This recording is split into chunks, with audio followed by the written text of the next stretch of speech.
Dr. Baiiga here. This podcast belongs to a series of 10 podcasts on obesity. It's derived from an outstanding chapter on obesity in Baiiga's textbook of internal medicine, available at www.mastermedfacts.com. After completing these 10 podcasts, you should be having a solid foundation in obesity.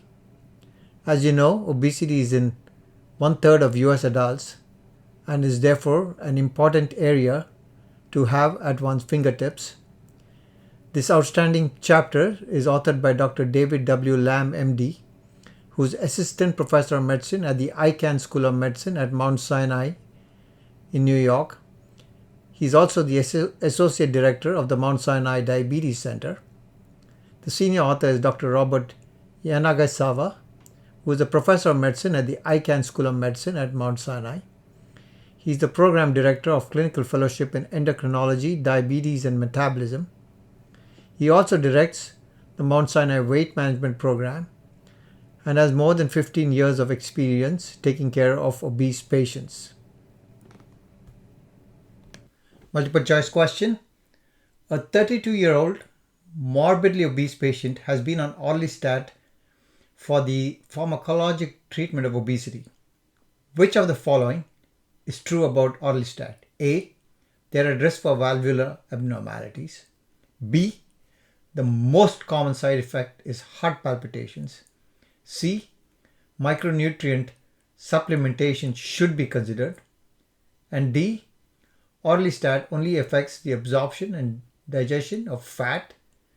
Medications are unaffected.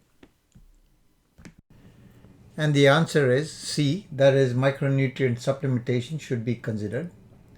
Orlistat is a drug which promotes weight loss by preventing the digestion and absorption of dietary fat. It is an intestinal lipase inhibitor. It can potentially affect the absorption of fat-soluble vitamins A, D, E, and K.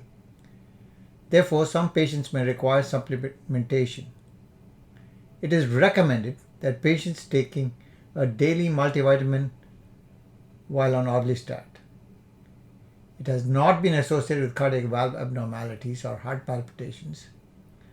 Orlistat can potentially affect levels of amiodarone, cyclosporin, levothyroxine, paracalcitol, propofenone, vitamin D analogs, and warfarin. The approach to obesity is lifestyle interventions, medications, and bariatric surgery. For a number of reasons, healthcare providers do not use weight loss medications to the extent that one might expect given the scale of the obesity pandemic. First, patients are often disappointed by moderate weight loss. Dissatisfaction with the results, coupled with the requirements to pay a substantial portion of the costs, may lead to short-term rather than long-term use. And moreover, some healthcare providers appear to have lingering concerns about medication safety and may be awaiting the outcome of FDA mandated cardiovascular disease trials. Finally, weight regain is common after termination of drug therapy and is discouraging to patients and practitioners. Long-term use of weight loss medications, as approved by the FDA, may be necessary for long-term weight management, just as medications for high blood pressure, dyslipidemia, and type 2 diabetes. Micronutrient deficiencies are typically associated with bariatric interventions for obesity.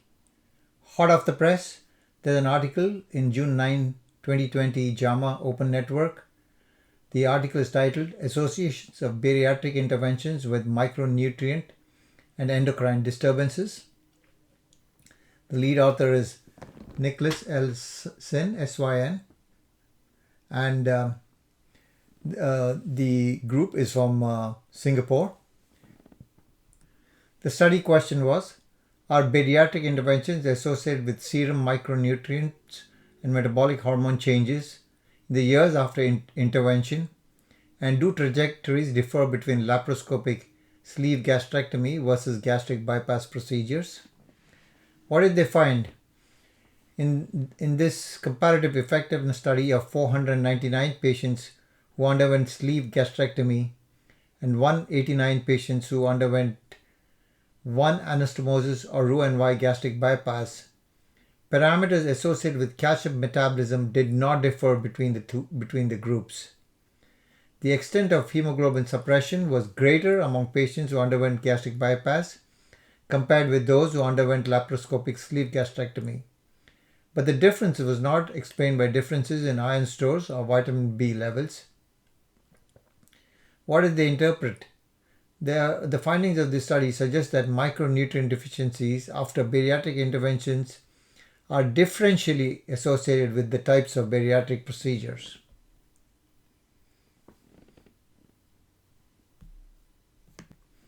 Procedures that achieve weight loss predominantly through restriction of meal accommodation capacity, known as restrictive procedures, are thought to be associated with milder micronutrient deficiencies that occur in tandem with reduced food intake. In contrast, interventions with a malabsorptive component, known as malabsorptive surgical procedures, are thought to be associated with profound and focal nutritional deficits and metabolic derangements, as they entail bypassing alimentary tract segments involved in the absorption of specific dietary nutrients. For example, the duodenum and proximal jejunum serve as critical absorption sites for trace elements such as zinc, copper, and calcium, and also contain free fatty acid receptors that modulate cholecystokinin secretion and hence affect absorption of fat-soluble vitamins such as A, D, E, and K. Long-term micronutrient deficiencies are likely associated with elevated incidence of osteoporotic fractures, secondary hyperparathyroidism, anemias, and other late sequelae of bariatric procedures. It must be remembered that anemia is the most prevalent nutritional complications of bariatric procedures, occurring in as many as 2/3 of the patient, and therefore it's really important to monitor and appropriately treat such patients to prevent severe anemia. This series of 10 podcasts on obesity is derived from an outstanding chapter in Baiiga's textbook of medicine on obesity. The book is available at www.mastermedfacts.com. It's authored by Dr. David W Lam, MD, and Dr. Robert Yanagisawa, MD, both faculty endocrinologists at the Mount Sinai School of Medicine in New York. That's the Icahn School of Medicine at Mount Sinai in New York. Dr. Lam is the Associate Program Director for Diabetes, and Dr. Yanagisawa is a Professor of Medicine and the Program Director of the Clinical Fellowship in Endocrinology, Diabetes, and Metabolism. He also directs the Mount Sinai Weight Management Program and has more than 15 years of experience in taking care of obese patients.